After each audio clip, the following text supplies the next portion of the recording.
Hello and welcome back to another episode of Food Finders. In today's episode, we are checking out one of the smallest Chinese dialect groups in Singapore, Hainanese. Do you know any other dishes besides Hainanese chicken rice? I only know the dishes that are Hainanese because in the dish name description, it says Hainanese. Hainanese pork chop, Hainanese chicken chop. And I also think it's really ironic that chicken rice is the most popular, most famous Singaporean hawker food dish, and yet the Hainanese dialect group is one of the smallest in Singapore. Can you name a few famous Singaporeans who are Hainanese? I know Ben Keng's not. Stop it. Lee Kuan Yew's Hakka. Like our Prime Minister now. Oh, what's his name? Lawrence.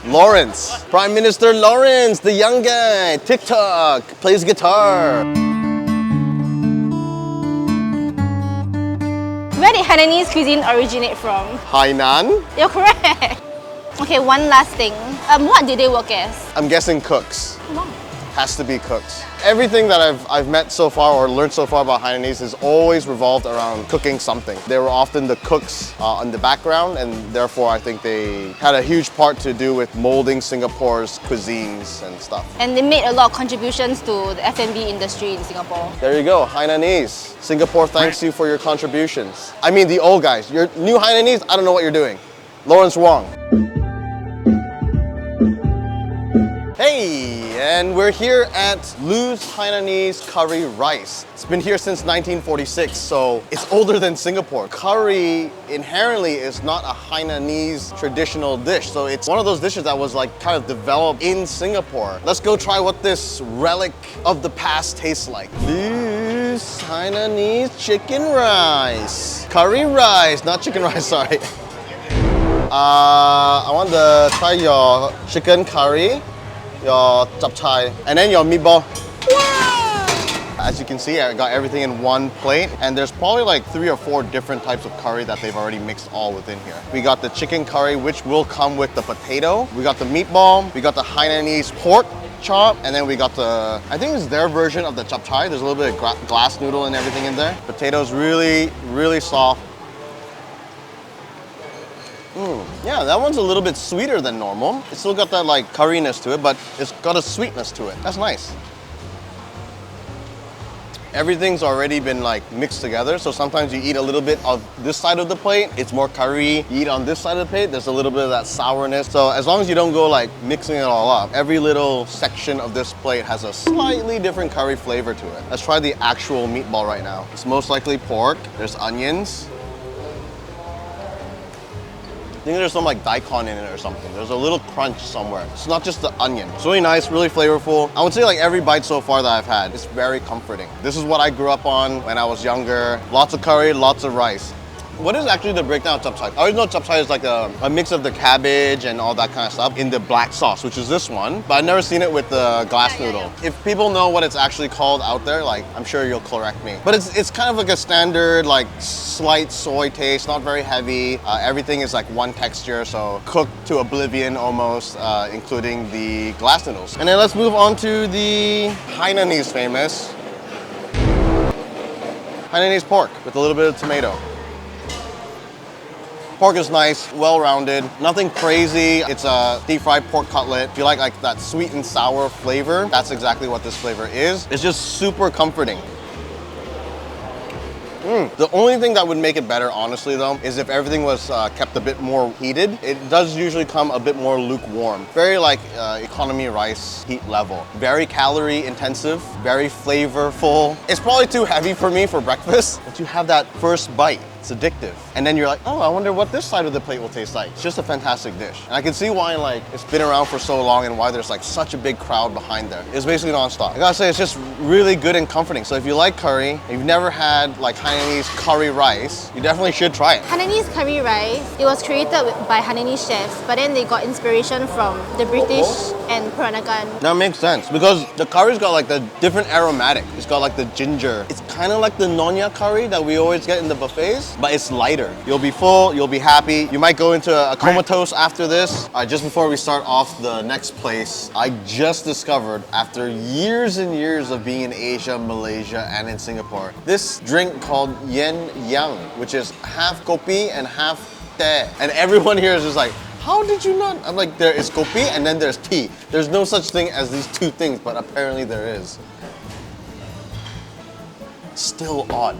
Anyways, I forgot to mention the last curry rice place, it is a coconut-based curry rice. It's such an obvious flavor, I totally forgot to mention it, but it's coconutty, it's curry, it's gingery.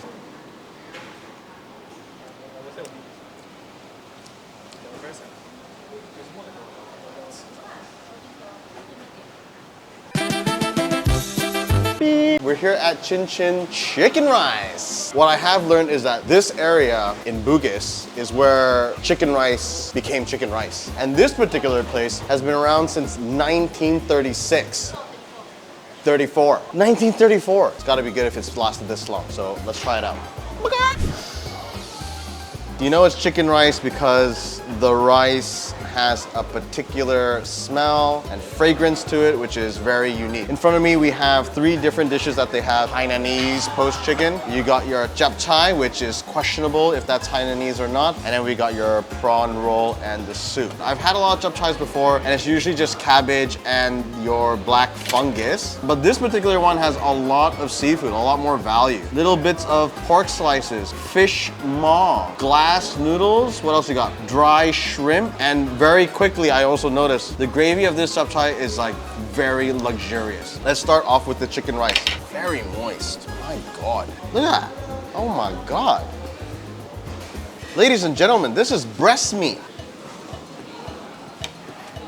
That chicken is so soft, really, really soft. Like I love the texture of this chicken. The soy sauce mix they have on here, a little bit lighter. So unlike the other like Michelin guide version, which is like, I think it's called Tian Tian, they have a more gravy, more heavy sauce. This one is very, very light. I do find it refreshing. It helps actually put a lot more focus on the chicken itself. The thigh is a little bit more flavorful, a little bit more chickeny. It's like more soft than the breast. The breast is already so tender, but it's got that bite to it, that stringy breast. So I think I personally feel I like the breast when it's cooked like this because it's not only tender, it's got that meaty, stringy texture to it, like a little bit of bite. But overall, I think this is like a fantastic standard chicken rice. Fun facts time. There is actually no such thing as chicken rice in Hainan. So chicken rice apparently was created in Singapore. Poached chicken is a Hainanese thing, but the rice itself is not. And then the combination is something that I think Singapore and Malaysia, debatable. It was developed in Singapore. Let's move on to the japchae.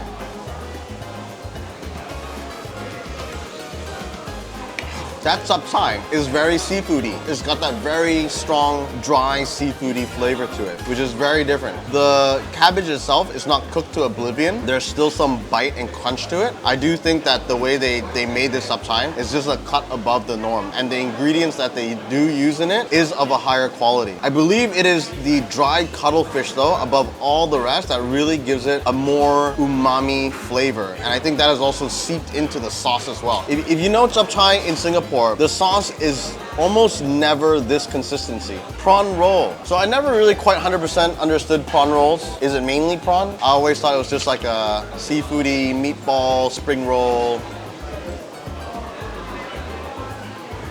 Yeah, okay. I'm trying to pinpoint what is that sauce flavor. It's sweet. It tastes like an Asian maple syrup. Is that normal for prawn? Plum, is it plum? It's a plum. Yeah. That's what it is. But it's not 100% either. You can taste a little bit of the prawn, but it doesn't have the prawn texture. Mincemeat combination into tofu, skin roll, deep fried type stuff. So japchae actually originated from Fujian cuisine, which is Hokkien. Oh, japchae is Hokkien. Okay, for the prawn rolls, again, it's a Teochew thing. Hainanese episode, we got Teochew, we got Hokkien, and then we got the Hainanese, and then the Hainanese is actually Singaporean. I think everything here is a great balance of one another. It's not too salty, not too sweet, not too savory. It's a good balance. That's it, on to the next place.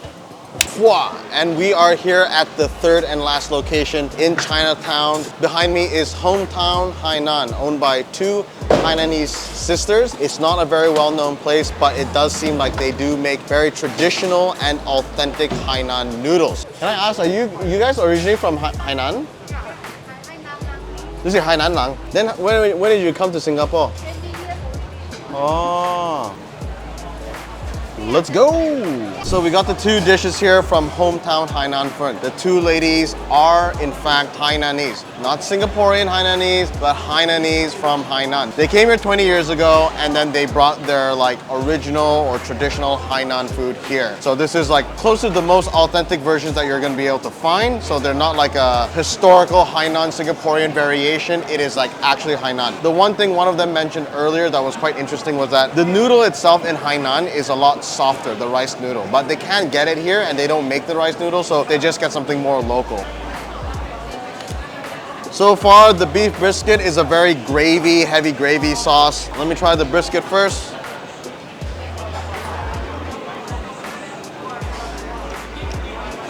Tender, tender.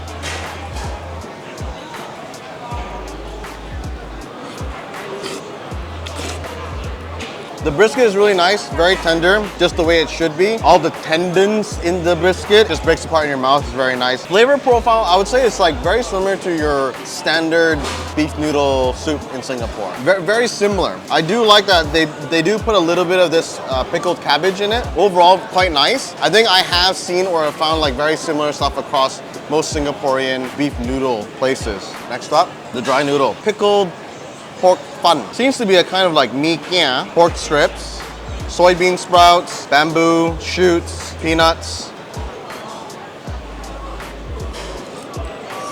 It's actually not as savory as it looks. It looks a lot more savory than it is. It's actually a bit more on the mild side. Even though it says pickled noodles, I think there's not as much pickles as I would like. The pickled cabbage, I feel like they could add a little bit more. I don't know if it's like a balance thing, but because it's like a pickled noodle, like I want it a bit more pickly. Like I want that sour flavor. But maybe like some people don't want it that sour. But overall, it's a good dish. I think it's a unique flavor, as in tastes like something you know, but also something that you wouldn't have. This is gonna come off maybe a little bit racist. It's not racist, okay? But it has that lingering aftertaste flavor of China or Chinese. Just so you know, everyone behind the scenes is also agreeing with me. Really good, it's really interesting. The beef noodle is very similar to the other types of beef noodles that you'll find in Singapore, minus the pickled part. Definitely more on the heavier side, like this morning's Hainanese curry rice. But in a day like today where it's been raining, it is very comforting. And let's wrap up today's Hainanese episode. Peace. Today's Hainanese episode. It feels like they are so integrated with the general food groups and hawker store stuff that it was hard for me to distinguish specifically the Hainanese cuisine this episode. Not only are they like the smallest dialect group in Singapore, I feel their dishes so far are perhaps just too integrated into Singapore society, so it's really hard to distinguish. Outside of the fact that some of these foods are like Hainanese pork chop or Hainanese chicken rice, for me, I just felt it was Singapore food in general. But the things that I did notice were the flavors are not, outside of the curry rice obviously, are not inherently very powerful tasting. It's a little bit more on the light side, but we also discovered that it is quite challenging to find really, really authentic Hainanese dishes in Singapore. So if any of you guys actually have some inside scoop, oh, what the heck is that? If any of you guys actually have ideas of where to find more authentic or more Hainanese foods, let us know actually in the comment section. Follow SETHLUI if you have not done so. Follow me on Instagram if you have not done so. And I'll see you in the next episode. Peace!